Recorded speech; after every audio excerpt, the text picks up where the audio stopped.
What's up, KD family? We is back with another review. This time, Monique. Oh, my bad. Her name is Monique. There you go.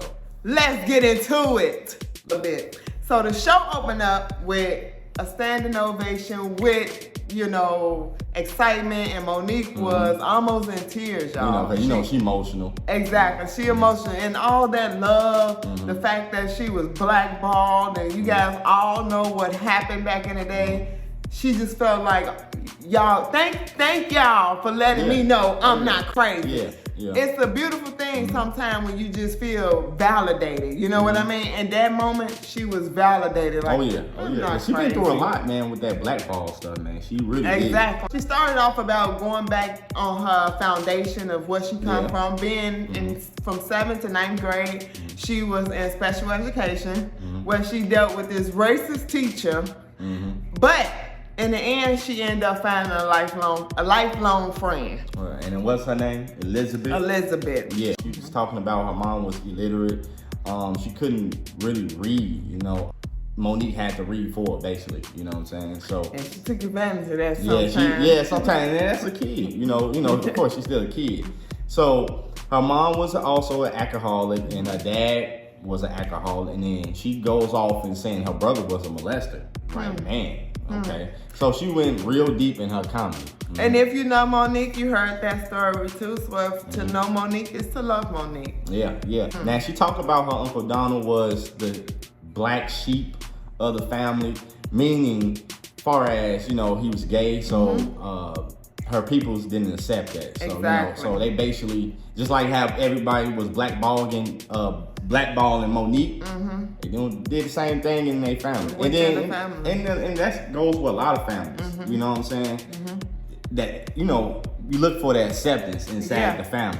Yeah, and if you're not, like you said, if you're not understood, or if you weird, or if, let's just talk about it, if you're gay, you're not going to be as accepted. Nowadays, it's better, which is good. Yeah. Because back in the day, back in the day, they wasn't having that. It is someone's preference. That don't go off a person.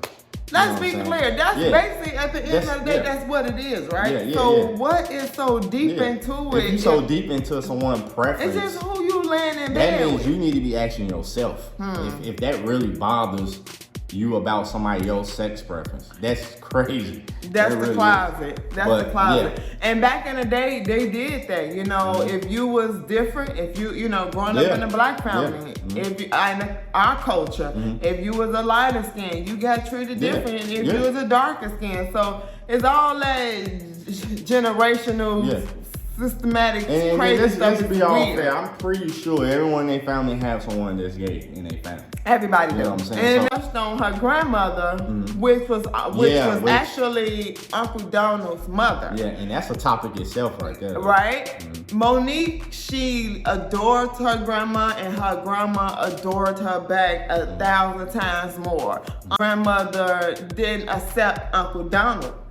And Monique went through life trying to figure out, well, dang, how do you accept me, all of me, for who I am? Like with that, it just shows you, back in the old saying, they said not to have favorites, and picking with your children, not to have favorites.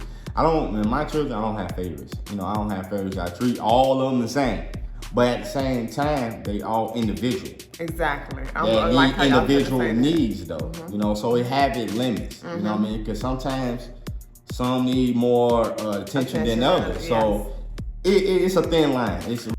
She went through life trying to figure out how was her grandma so nice to her and treated her like she was a prize when she treated her own son like he was nothing just because he was gay. And in her mind, the grandma mind, she felt as if it was a disease, right? So she didn't understand it, so she didn't want it.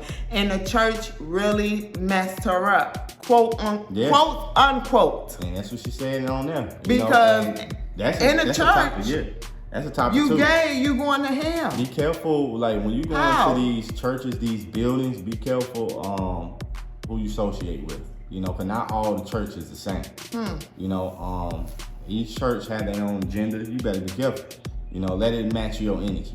Yeah. You know what I'm saying? God is love, and I'm going to leave it at that. God is love, and I'm gonna leave it right there. Closes it, baby, with her actually coming out. Yeah. R.I.P. to Grandma, but this has been weighing on her. She wanted to come out. She didn't really care about coming out to the world. How she was talking, you could tell it was real deep. Yeah. It was like, you know, she came out with her husband. It was on the high. Yeah. She didn't care what we thought. That she didn't care about that. What she shouldn't. No. You know, don't care. She cared about, you know, what her grandma thought about her. And she kept the secret of her actually being bisexual away because she didn't want her grandma to feel like she have messed up again. Yeah. She screwed up because her grandma felt like she screwed up with Uncle Donald. Yeah. And Monique would have been a real big blow. So Monique was like, I'm just like she'll let her down. So yeah. And I just want to ask y'all, but was that healthy for Monique? That's a good question. That we can leave that to a Let's Talk video. It's not, you know, we get so caught. I feel like we get so caught up in servicing others that we forget to service ourselves. Self, man, you got to get to know yourself.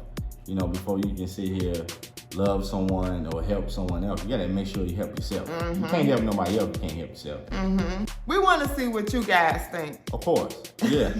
Because we're going to be doing some last talks on this. Because Monique, my name is Monique. It was awesome. Man, it was, I love to stand up, you know. It was a long time since all this blackball stuff. Because I was with Monique, you know what I'm saying? Period. Because at the end of the day, because think about it. Went from the Parkers.